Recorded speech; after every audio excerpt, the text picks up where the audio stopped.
Swashbucklers, you're listening to Under the Crossbones, episode number 49. My name is Phil Johnson. I'm your host for the show. Thank you for tuning in once again. Thanks for telling your friends. That is the thing that keeps this ship afloating on the sea, is telling your friends. So thanks for doing that. Fun fact about the number 49 for episode number 49. During the Manhattan Project, plutonium was often referred to simply as 49, the number 4 being the last digit in 94, which is the atomic number of plutonium, and 9 was the last digit in Pu-239, which is the weapon-grade fissile isotope used in nuclear bombs. So, that's interesting, isn't it, for 49? And that has everything and nothing to do with my guest today. Mostly nothing. I don't know. Maybe I should make some sort of connection there. We'll say, she's about to blow up. Anyway, my guest today is T.S. Rhodes, who is a great, cool author, reenactor, storyteller, reviewer. She does all sorts of stuff. And this is a really fun interview. You're going to dig it. She's the author of 3 books, Gentleman and Fortune, another one called Bloody Seas, and the third one is called Storm Season, and they all feature a really cool heroine named Scarlett McGrath. So you want to check out those books. She's also the Black Sails reviewer over at denofgeek.us, which is a great website. I've had some things on there over the years myself, and so if you like geeky stuff, Den of Geek is a good site to check all that stuff out. So yeah, we're gonna get to this great talk with T.S. Rhodes. Long weekend, busy week. I did a show last week, Thursday, in Volcano, California, which, if you've never heard of it, welcome to the club. Volcano is one of those old little gold mining towns out in Amador County, California. So it's middle of nowhere. There's 2 main streets. There's 1.5 main streets, and then there's some little houses around it, and that is the whole town. So I was playing in a hotel there that was built in the 1830s, which is really cool. I mean, it's old gold miney, like real, all back there kind of stuff. Like I've played places where probably Mark Twain played in that area, and he probably had far better jokes about genitalia than I did. But anyway, so that was a fun show. And then I played the Concannon Winery on Friday, which is in Livermore, California. And that is the oldest winery in the country, still owned by the original family. And that was built in 1883, I think it was, right? So it was just like, my little things the earthquakes haven't gotten yet tour. But fun. Concannon Winery show was super great, man. That audience was fantastic. So really good. And then I spent the weekend, like I told you on previous episodes, we are working on cleaning out my mother-in-law's old house. We're preparing it to be rented and things like that. And my girlfriend volunteered me to do the painting because she says, you're a good painter. That's why. And it's one of those things where, people go, oh, you're going to do it because you're so good at it. And some things I just wish I wasn't that good at, and painting is probably one of them. But here's the secret from my past. I one time painted most of a Montgomery Ward's department store. I spent 2 years working for Montgomery Ward's years ago, and my entree into the job was my friend Denny, who worked in the jewelry department, discovered that they needed painters to paint the store, and he knew that I had painted my parents' house or something like that. And so he took me back to the warehouse manager, a guy named Johnny, a very nice guy. And he said, hey, Johnny, my friend Phil knows how to paint. And Johnny went, you paint? And I said, yeah. And he said, all right, show up Monday. And that was my job interview for that job. And then I stayed there for 2 years. I think I painted for 6 or 8 months. It took to paint most of the store. But yeah, horrible. That's why I don't have a real job anymore, man, because they're a drag. Super drag. But now I'm painting my mother-in-law's house. It's a good way to spend the weekend, isn't it? Yeah. I'm so glad I'm so glad that I have skills where I don't have to do manual labor like that, because I'm not very good at it, really. And I don't like having a boss. So anyway, I don't do that. Anyway, I'm hoping that my Comcast guy is supposed to be here like sometime in the next hour and a half. So I'm hoping that I can finish talking to you and get this episode together before the Comcast guy shows up. But if you hear a ding dong in the background, that's probably him. Comcast. I hate Comcast. We all hate Comcast. Even if you don't have Comcast in your area, you probably hate Comcast. It's we got I have a Chromecast. I don't know if you've seen these. A little Chromecast is a thing where you can cast like Netflix from your phone or your tablet, and you shoot it onto your TV screen with this little Chromecast, right? And ours isn't working, and it's not the Chromecast, it's the Comcast modem, because they said, oh, you have to have the modem within 15 feet of the Chromecast.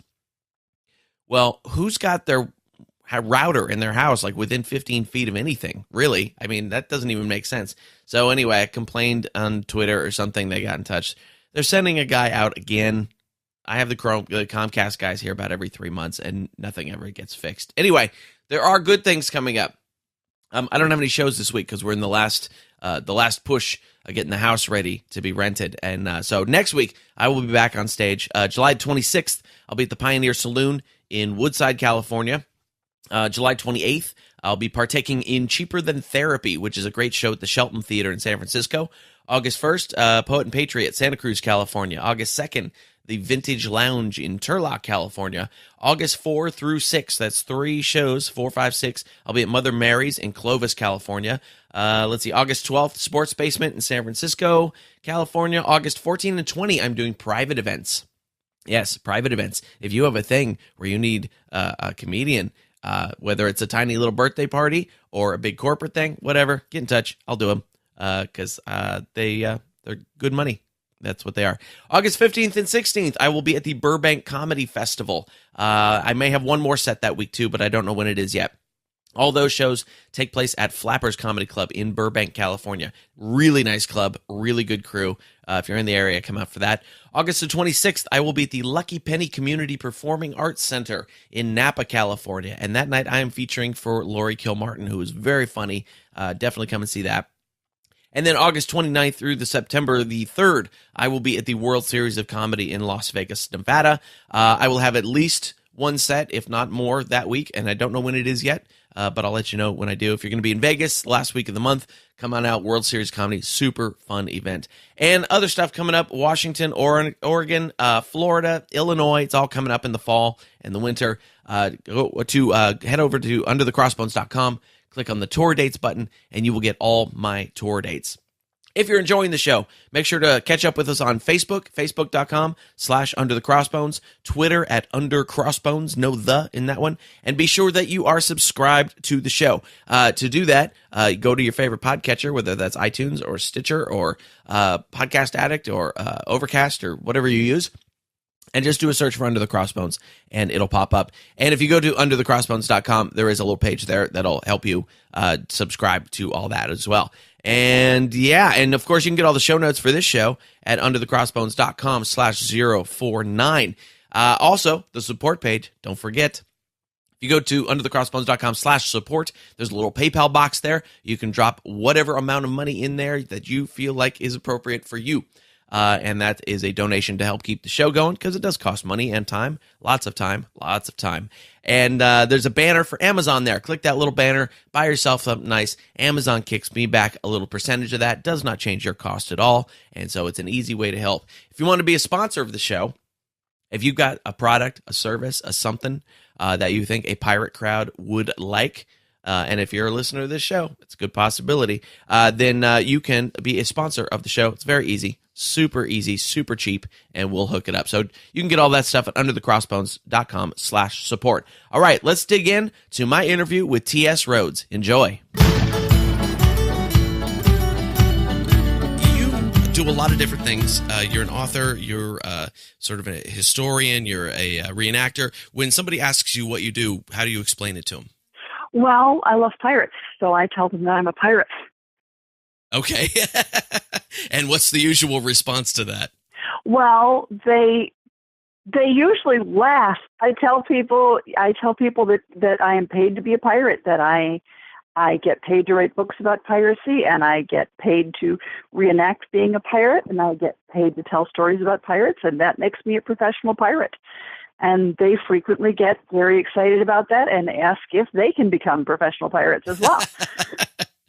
They go, is there a college program I can go through? How do you do that? So let's dig into that story a little bit. Tell me about where you come from and how you arrived at becoming a pirate. Well, I had always liked pirates, like a lot of people, and then I saw Johnny Depp. Uh-huh. And it, like a lot of people, it kind of lit a fire under me. But I'm a geek. I'm a real certified dyed-in-the-wool geek. And so when I love something, I research it. And so I started reading nonfiction about pirates. And I was very lucky because shortly after I had become so interested in pirates, the Sam Bellamy exhibit came to our local museum, the Field Museum here in Chicago. And man, I found out about Bellamy, and he was way more interesting than Jack Sparrow. And so I just started, researching madly, and I already had history as a costumer, so I researched the clothes, and I wanted to write about it. And then the clothes led me to writing about it, actually. Oh, interesting. And so you were researching the clothes. Why did you kind of pinpoint the clothes as something to look at? Well, because I could. When I watched Pirates of the Caribbean, I went with a couple of friends, and the woman on my left was going, "Man, look at that man." And the woman on my right was saying, "And I think he's wearing a real linen shirt." And I was right in the middle of there. And they always say that you can learn a lot about people by wearing their clothes. A lot of times they'll say that as walking in their shoes, but I literally have come to understand you can learn a lot about people by wearing their clothes. Sure. For instance, if you wear a Victorian corset and a Victorian hoop skirt, you kind of have to be demure. The only place you can put your hands is to clasp them in front of you because the skirt gets in the way. You can't run around. You can't move quickly because the clothes get in the way. Right. You can't take a deep breath to argue with someone because you can't get enough air into your lungs. And so the clothes reinforce the behavior. So I started making myself some pirate clothes because I could. And at the same time I was doing all this research, I was making these pirate clothes. Lo and behold, there was a pirate festival. So I got together with about 6 or 8 of my best friends. We went up to the pirate festival, and I'm wearing my pirate clothes, and I realized that I need to tuck my skirt up to walk better. Okay. And this was how I connected with my pirate character that I write about. Was I realized, she wears a skirt because she's a woman, but she has to tuck it up over her knees so she can walk because it gets in the way and she's busy. She has work to do. She has a ship to run. And so that became this character.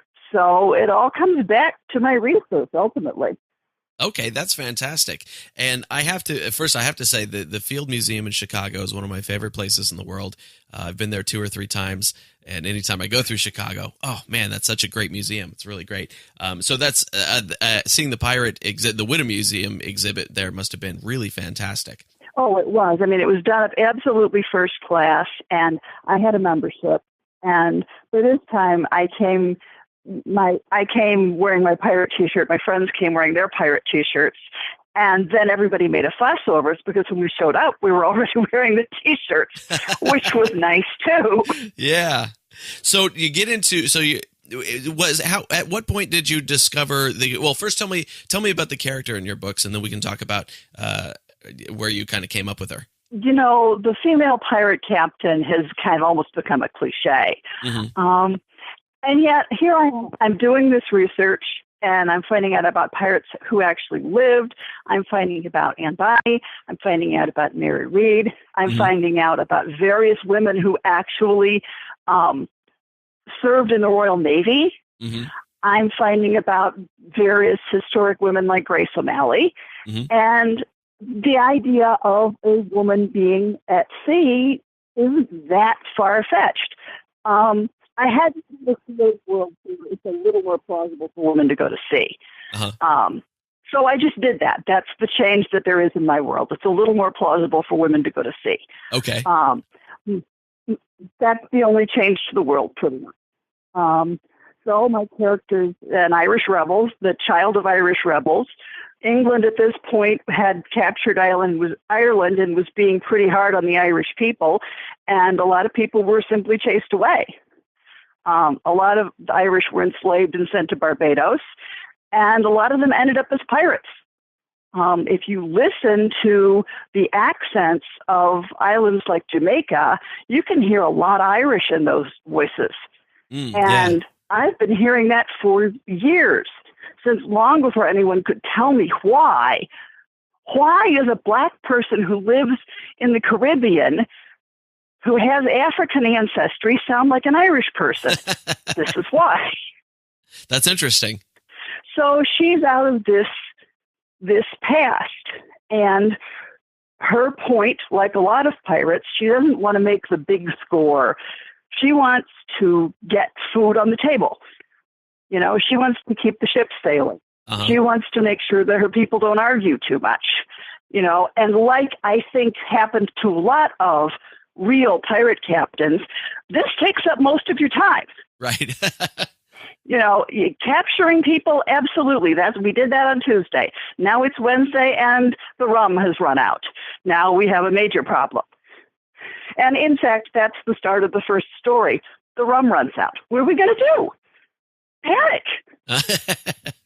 You know, in historic pirates, if they ran out of liquor, they did some awful strange things to get it. I'm sure, yeah.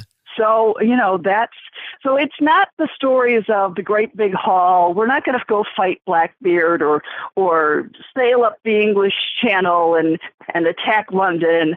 You know, we're going to deal with these day-to-day problems that real pirates probably had. And sometimes it's funny and sometimes it's scary, and it's a lot of fun to write about. That's a really interesting take on the whole thing. It's almost like June Cleaver just trying to keep the family going, and but with a sword. Yes, with a sword. Yeah. With a sword. You know, she's a good, violent Irish girl. She will beat the crap out of you. That's great. And the character's name is Scarlett McGrath, right? Yes, it is. Okay, great. So just so everybody else knows what we're talking about here. And so you've got 3 books, Gentleman and Fortune, Bloody Seas, and Storm Seas. And is there plans for a 4th? Yes, there is. I'm working on that right now. To those who have read the books, there's a slowly growing romance between Scarlett and the noble British, because, of course, from my point of view, you know, romances work best when they're very hard for them to resolve themselves well. Sure. And how worse to set 2 people up than to have one be a redheaded Irish Catholic pirate captain and the other one to be a blonde and blue, tried and true British Protestant naval captain. That's definitely a Romeo and Juliet setup if there ever was one. Yes, it is. And so this is the book in which they have a chance to finally get to know each other a little bit better. Okay, great. And so when did the writing begin? So you kind of were researching the clothing and you're hitting the festival and that kind of stuff. And was your next step writing or something else? Well, I had already been doing a ton of research, and the day that I pinned up my skirts was when I knew how I was going to write my pirate captain. I had been wanting to for a long time. Okay. And so I went home after that pirate festival and started typing. Oh, great. How long did it take you to write the first book? It probably took me about 6 months. Okay. They're kind of in the way of the old-fashioned movie serials where you go every week and learn another section of what happened. Oh, okay. So they're designed to be short and sweet and leave you wanting the next book. Ah, okay. That's smart. I asked that as a fresh novelist of my own, where I'm about a year into my initial novel here, and that is still going through draft after draft after draft. So I always like to dig into other people's creative process. When you, what is your writing regimen like? Do you write in the morning, or do you have any preparation or rituals that go around it? Well, to tell the honest truth, for much of the time when I was writing these first 3 books, I had a secretarial job that, shall we say, was not very demanding. Okay. And I couldn't cruise the internet at work, but I could certainly sit down and type on a Word document. Ah, nice. And that, unfortunately, was pretty much my writing schedule.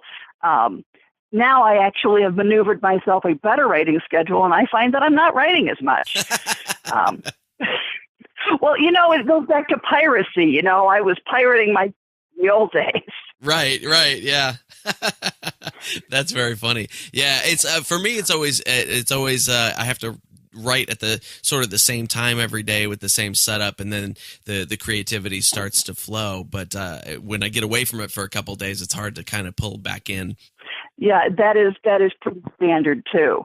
I'm also very lucky in that I belong to a writers group, which has been very, very helpful.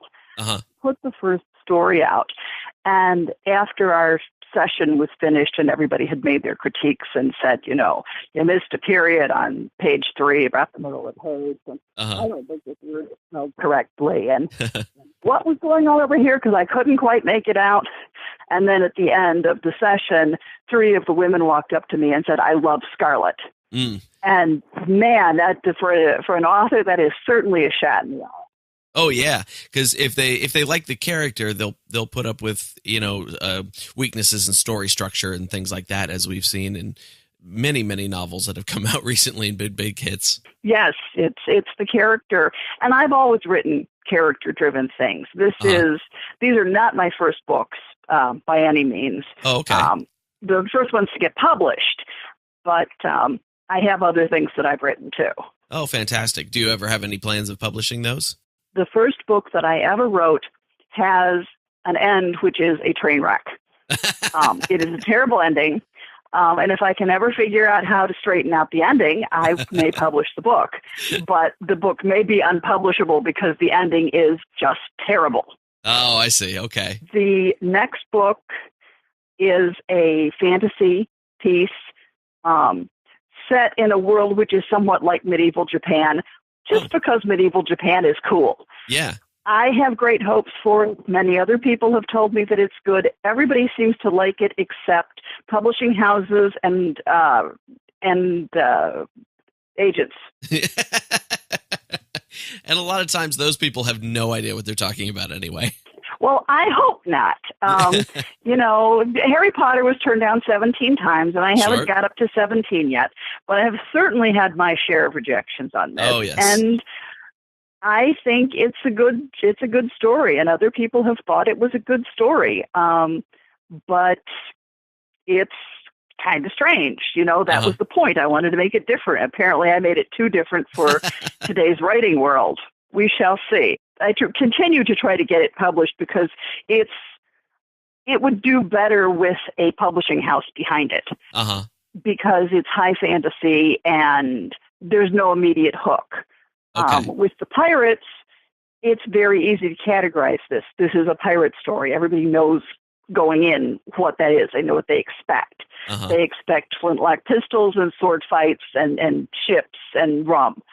And as long as I deliver all those things, I will have done a good job. Right. And then you have the additional twist of it being more of a day-to-day rather than the big epic battle type of thing, which I think is really interesting. Yes.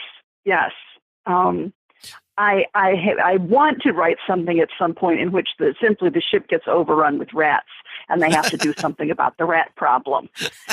Just as something funny to be going on in the background, pardon me, but there was a rat in my soup this morning. We've got to do something about this.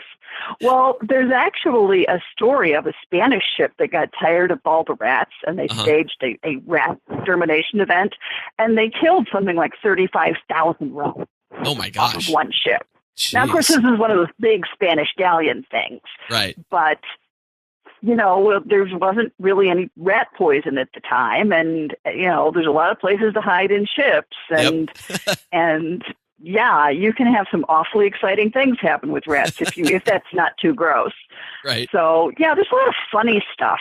That's really great. I want it to be fun. I want it to be fun. Being a pirate ought to be fun. When I dress up like a pirate, and I stop in to get breakfast, people will give me a free breakfast just because I'm a pirate.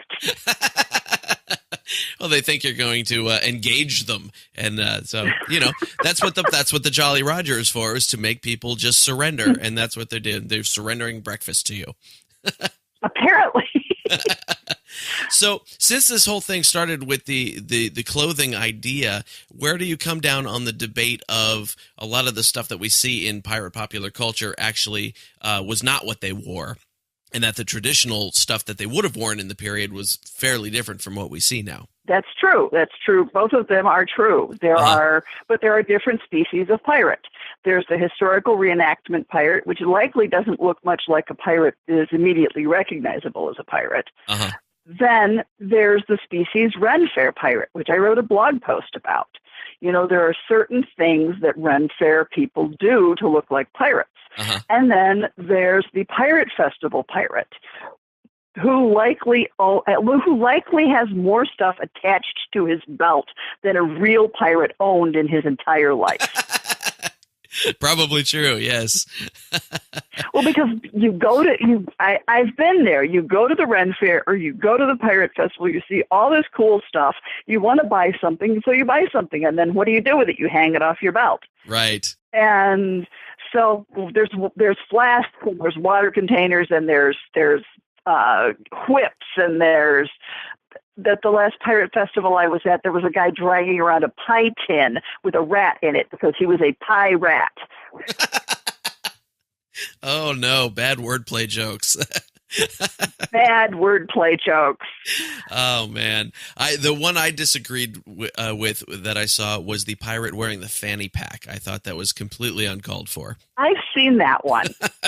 I can't get behind that one at all. No, well, when I'm doing my pirate stuff, I tell pirate stories, and I only tell true pirate stories when I tell my pirate stories, because true pirate stories are way more interesting than anything Hollywood has come up with. Sure. And it is I feel so powerful when I am storytelling, when I have 20, 30 people gathered around listening to me and gasping and going, oh, wow, no, that didn't really happen. Yes, it happened. Oh, my God, that is so cool. Yes. You know, it's the best feeling. Oh, yeah. People come up afterwards, they want to shake my hand. I've had a couple of people, they say, you mean pirates really were the good guys? Yeah, they were the good guys. And they go, oh, my God, you've changed my life. Well, what better feeling than that? Of course. To change people's lives. Yeah, that's great. So speaking of the Hollywood stuff that has come out, I spoke with Bennerson Little, who is he's a consultant for Black Sails, and I know you are a fan of the show because you write reviews for Den of Geek, which is a great website. What do you think? When I spoke with Bennerson, he said he had to really make concessions on the clothing because there was so much. He wanted it to be really realistic and authentic and all this kind of stuff, but at the same time, he had clothing people and set designers kind of breathing down his neck and going, no, this is what the audience wants to see. So there was concessions made in there. How do you think they've approached that kind of stuff on the show? On the costuming frequently tells you things about the character in the way that cinema costuming should do. But that's not realistic. Right. Nobody in the Caribbean ever wore black leather pants and a black leather coat and lived to tell the tale. Yes. Speaking from experience, no. Yeah. When the minimum temperature is 84 degrees, you do not wear a black leather coat. Right. That does not happen. And it certainly doesn't happen when you're likely to die of yellow fever anyway. It's not going to be. One of my favorite characters on that show was Charles Vane. I don't really necessarily like the historical Charles Vane. I really like the character on the show, but he seemed to be wearing some kind of a waffle weave T-shirt and a pair of very tight black leather pants. Right. Now, the actor looked really good in those pants, and I'm going to say that right away. And I've convinced a few people to watch the show simply by pointing out how nice he looked in those pants. But it's not a historical look at all. Yep. But and I've written about this too, the job of clothing in a TV show or a movie is different than the job of clothing on a working person. Sure. The way that people really dress would not work in any movie, in any TV show, because what are we wearing? We're wearing a T-shirt and a pair of jeans. Yep. You're wearing dress pants and a button-down shirt. everybody's wearing the same thing, because when groups of people get together, they tend to dress the same. Everybody in the office dresses the same. Everybody on the work site dresses the same. That's not good for cinema. Right, yeah. You need to distinguish between characters. So while, no, it's not accurate at all, it's fun to watch. Yep. The women, oddly enough, were more accurate than the men. Interesting. Which was quite entertaining. And the guy who looks the best is Jack Rackham, because he wears those sadly wilted linen coats. Right. And, of course, throughout most of his history, it's supposed to convey the fact that the guy is a little wilted himself and may even have some problems with his manhood. Right. So he wears this very wilted linen coat. But, my God, have you ever seen linen that's been washed a couple of times and dried out in the Caribbean sun? Guess what? That's what it looks like. Exactly, yeah. I will say, though, that leather pants are exceedingly comfortable. They're like wearing pajama pants. I really wish I could get back to wearing those on stage because they're really comfortable to perform in. And I'm always in favor of a man in a good-looking pair of black leather pants. There you go. So how did you end up writing reviews for Den of Geek about the show? Well, I was really happy because they approached me. Oh, nice. They said that this show was coming out and they were looking actively for a person who was able to write well and who knew about pirates. And they had done research.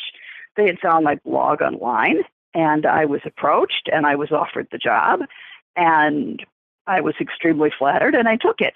Oh, that's fantastic. Now, I know one of your, you've done a bit of research into Anne Bonny, and I know you do a presentation about her and things like that. How do you feel like they've approached her character on the show? How realistic or not is that? She's a fictional character with Anne Bonny's name. Okay. The historical person was a very well-to-do girl who just didn't want to sit down in the drawing room and cross her legs at the ankles and put her hands in her lap. Okay. Ultimately, she was 15 years old, and she, like a lot of 15-year-olds, she wanted to do something to tick off her parents. There were no illegal drugs. It wasn't illegal for her to drink, and she couldn't turn the music up loud. So the only thing that she could do was go out and hang out with pirates, and that's what she did.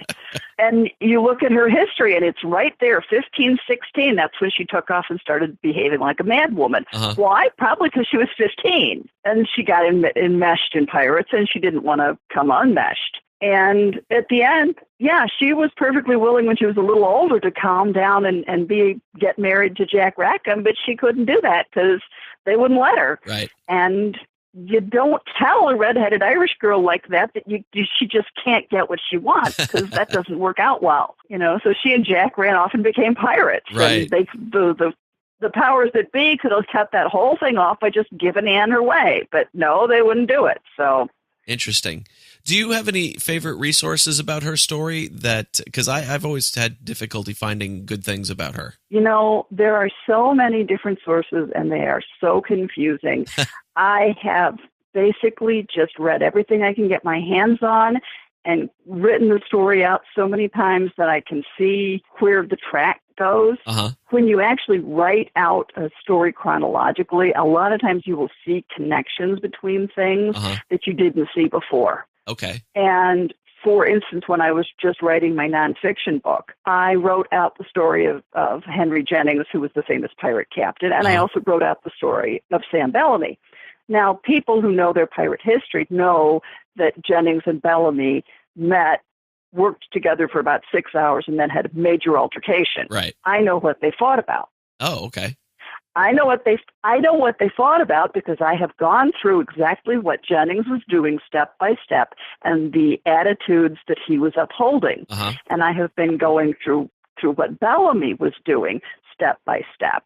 And I realized that when they met, Jennings still thought that he was a gentleman and a privateer, and Bellamy had decided that he was going to be a pirate and take on the world. And they had a real difference of opinion about what constituted probably a lot of things, including fair treatment of average sailors and what it meant to be a captain and what it meant to be a man. And so, of course, they didn't agree, because it always struck me as being not in Bellamy's character that he had a deal with Jennings and then he reneged on it and stole all the treasure. That just, this is the man who left his pirate treasure in sacks in an empty room on his ship because everybody had a fair chance to get it and they weren't going to lock it up away from anybody.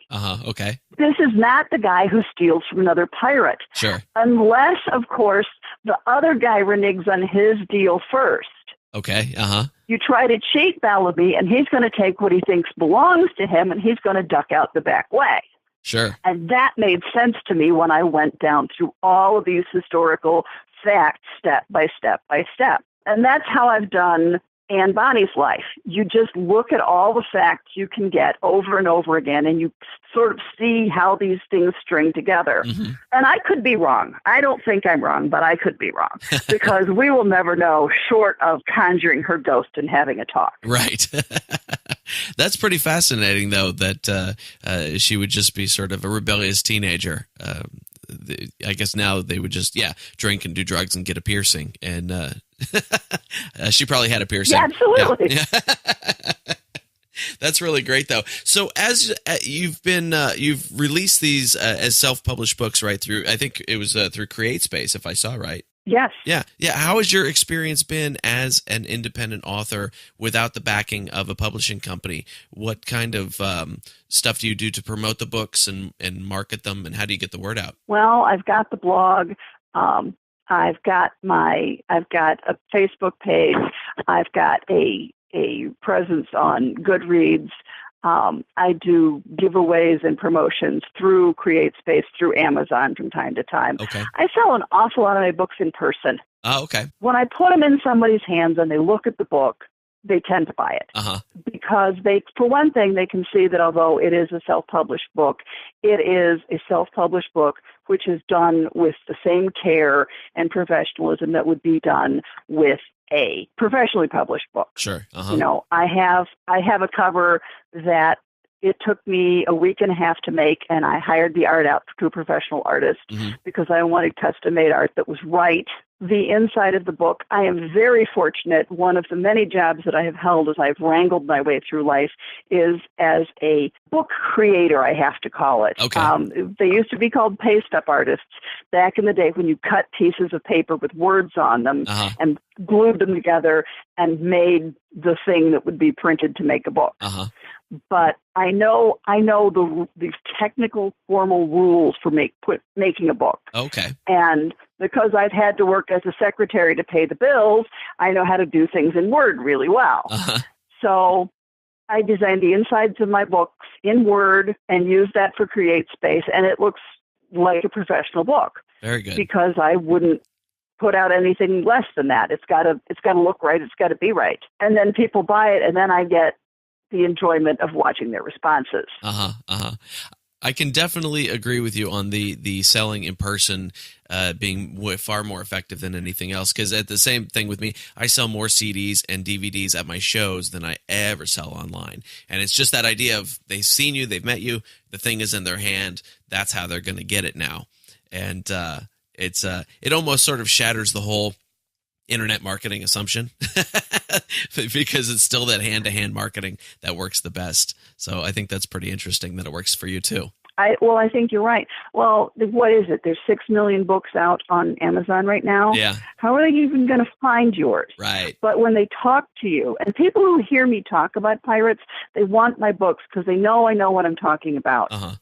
I write fantasy, but I base it in reality. Because once again, reality is more interesting than fantasy. Sure.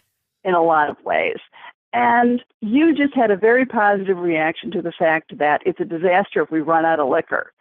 It made you laugh. It made you engage with the character. That's what I want people to do. Sure. And once they've engaged with me as a pirate, they know they're going to like the other pirates that I write about. And so are you primarily selling them at festivals and the sort of the places that you're doing your presentations at and such? Yes, that's a big, but I go to science fiction conventions and I walk around dressed like a pirate and I keep a couple of books in my pocket. Okay. Sold a lot of books at places like that.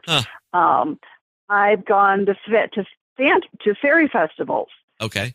Dress up like a pirate fairy, have a couple of books in my pocket, pretty much any place that I can talk to people about pirates. Uh-huh.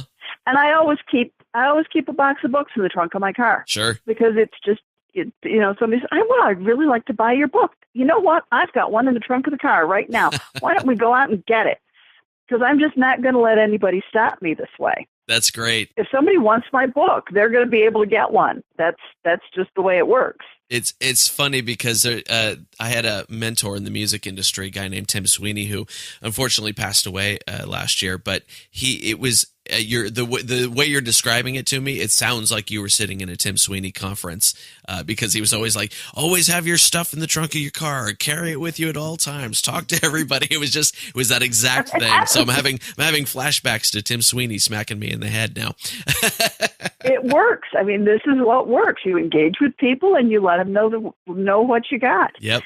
And sometimes you just ask them for what you want in return, which is, I want to put in a plug for people reviewing the books they like. Sure. The more reviews you get, the more Amazon promotes your work. And every time anybody writes a review of any of my stuff, it gives me a tremendous shot in the arm. Oh, really? Yeah. Oh, absolutely. If you get a certain number of reviews, Amazon starts seriously promoting your book. Okay. It's more important even than sales. Huh. Interesting. Yeah. So that's one for you. It's one for your listeners. As hopefully it's one for some of the people who are now going to buy my books and read them, which is if you like them, if you want to see more, if you want this author to be a success, write a review. It doesn't have to be great literature. If you want to support an author, if you want to support a musician, you go on to Amazon and you review their work. I thought this was great. I liked this character. This was fun to read. I'm looking for the next one. That's all you need to write. And Amazon sees that you enjoyed it, and they then do their share to promote that artist, that musician, that creative person. It's very important. That's great. I like to hear that is actually effectual in upping the exposure on that site, because you're right. It's so easy to just completely get lost on that site. But I'm glad that Amazon is paying attention to something as obvious as good reviews. Mm-hmm. So where's the best place to keep track of what you're doing? What's your favorite website where people should track you down? Well, there is my blog, The Pirate Empire, at blogspot.com. Okay. There is my Facebook presence, which is T.S. Rhodes on Facebook. Okay. And between those two, that's probably gonna tell you pretty much what I've got going on. Okay, great. I'll make sure that both of those are linked up in the show notes, and I'll have links to the books and everything too, so that people can pick them up and review. And, review. Yeah. And do you have any particular live events coming up? Any presentations you're doing that are on the schedule for July, August, that area? The next, I've got a couple live performances coming up that are not going to make that cutoff. The next one that I'm hoping to get arranged is I'm under negotiations to be at the September Pirates event at the Ohio Renaissance Festival. Oh, okay. Very good. So I'll be storytelling and selling books there. Okay, fantastic. Well, everybody listening who's in that area will go. Where in Ohio is that? Harveysburg, Ohio. The Ohio Renaissance Festival is in Harveysburg, Ohio. Harveysburg. It's down there in southeastern Ohio. Not close to anything, but where the land, I understand, is cheap. Close to Cincinnati. Okay. It's driving distance from Cincinnati. And Pirates Weekend is going to be September 17th and 18th. Fantastic. Good. Well, yeah, I'll make sure that all that stuff gets in the show notes. And is there anything I didn't ask you about that you want the listeners to know? You got to read my books and find out. There you go. I like it. Very cool. Well, I'm so glad we finally got to have this conversation after all these scheduling and technical conflicts and weird stuff happening. It was really great. I appreciate you coming on. Thank you. It was really a pleasure to be interviewed by you. And let me know if I can help you with your publishing on, I'm assuming you're going to go through CreateSpace, but we can commiserate about that in the future as well. Yes, definitely. I'm sure. I'm definitely sure. I think I'm at least a year out on doing some more with that book, but it'll happen. That's what happens. Is Good. I try to write a book, write a new comedy special, record singles. I try and do all that at the same time. So it's been just craziness in my office. Yes, I can tell. But you stay at it because you're obviously talented at what you do. Oh, well, thank you very much. Well, this has been really fun. I hope we can chat again soon. Thank you very much. Me too. Have a good day. You Bye-bye. too. Bye-bye. And there it is, friends. That was my interview with T.S. Rhodes. And if you want to find out more about her books and where she's going to be telling stories and all that kind of good stuff, go to tsrhodes.com. And that's Rhodes with an H, Rhodes. Very cool stuff. She's got a ton of projects going on. Make sure you go check her out. There are pirates out there, friends, and I don't want you to be suckered in by the pirates. And the pirates aren't cool anymore, right? They don't wear good hats. They don't have pet parrots. They don't wield a sword. They wield a laptop and a bag of Cheetos, and they're out to get your identity. Don't let them steal your identity, friends. The easy way to do that is to get yourself a LifeLock membership. It's real easy. LifeLock goes out. They make sure that your information is not in the deep, ugly parts of the web. And if they do find it, they'll help you fix it. And that is the best part. Real easy, real cheap. It's like less than $10 a month. Go to underthecrossbones.com/lifelock and you can get yourself 10% off a membership. Just click the green Start Your Membership button. I got an ebook for you. It's Pirates of Panama, Buccaneers of America by Alexander X. Quemelin, and it is free. Go to underthecrossbones.com, click on the free ebook button, and you can download this seminal piece of pirate writing from the golden age of piracy or thereabouts. And if you're out and about and don't have time to go to the website, just use your good old cell phone there and text the word pirate and your email address to 94253. Just text the word pirate and your email address to 94253. Easy, right? So easy. So easy. All right, we're going to get to some comedy and some music. We're going to hear comedy from my pal David Lew. We're going to hear some from a set he did at the San Francisco Punchline. Very funny. You're going to dig that, and you can find him at davidlew.com. Lew is his last name. And then for music today, all right, look, sometimes I can't find, I messaged a bunch of bands, and I said, hey, I like your song. Can I play it on my show? And bands are sometimes terrible about getting back to people who want to give them exposure to hundreds and hundreds and hundreds of listeners. So anyway, I didn't have time to get a song today because, painting. And so I'm going to play you one of my songs, which seems to happen. I look back, seems to happen every 15 or 20 episodes where I end up playing one of my own things. So I'm going to play a song from a live DVD that I did with my band Roadside Attraction called Raising a Ruckus. It's a live concert film DVD, and this is the audio, obviously, because you're not watching a screen. And this is a song called Aphrodisiac.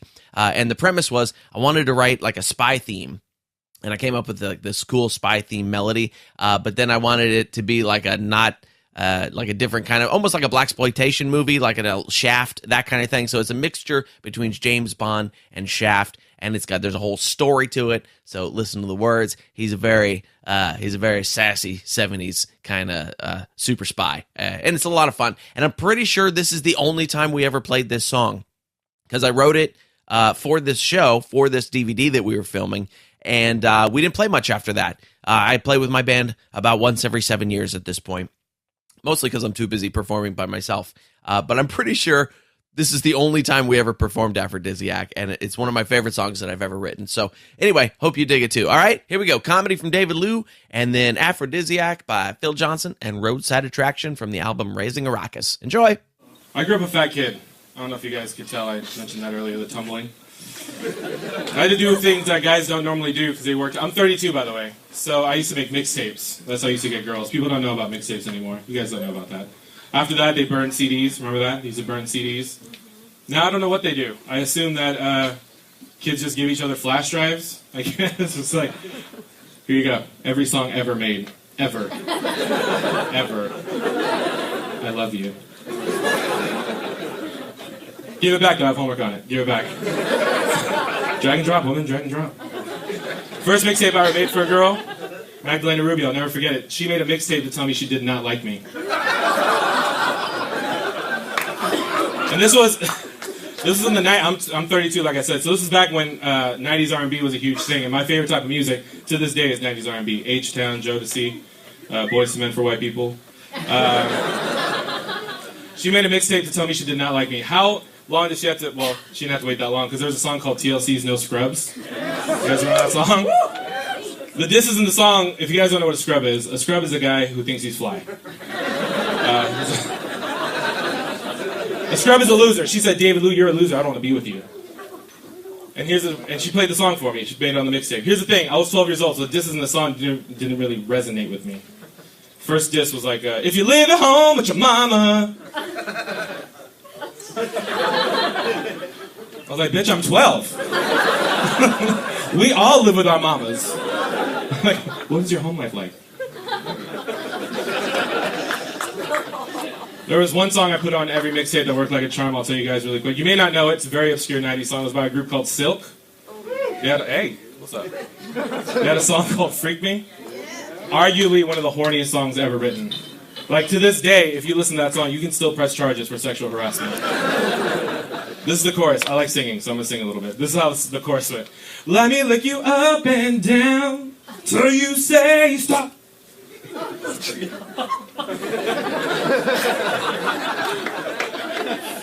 I didn't have a girlfriend when that song came out, so I used to sing it to my ice cream.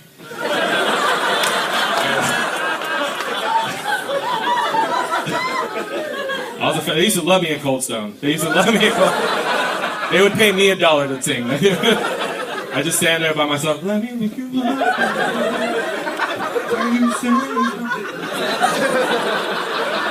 Let me play with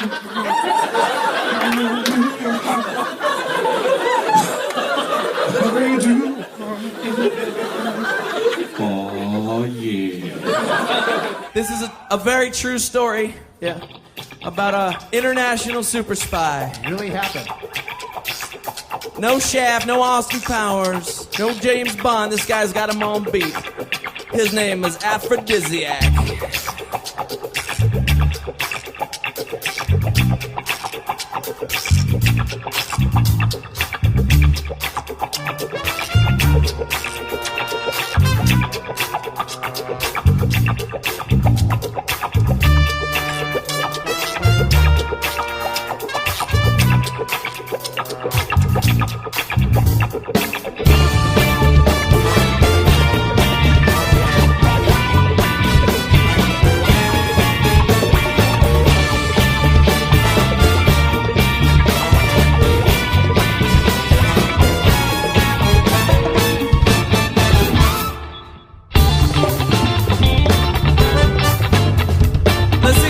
Shaking out there.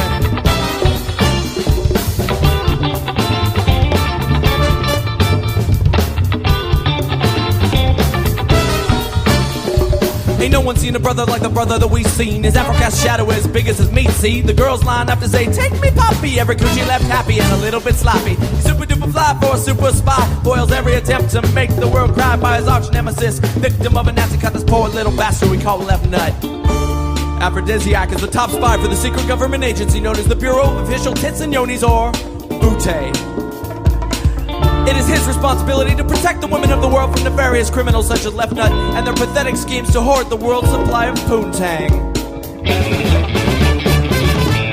He's a flyer than a Spanish fly. Super pimp spy with his hair.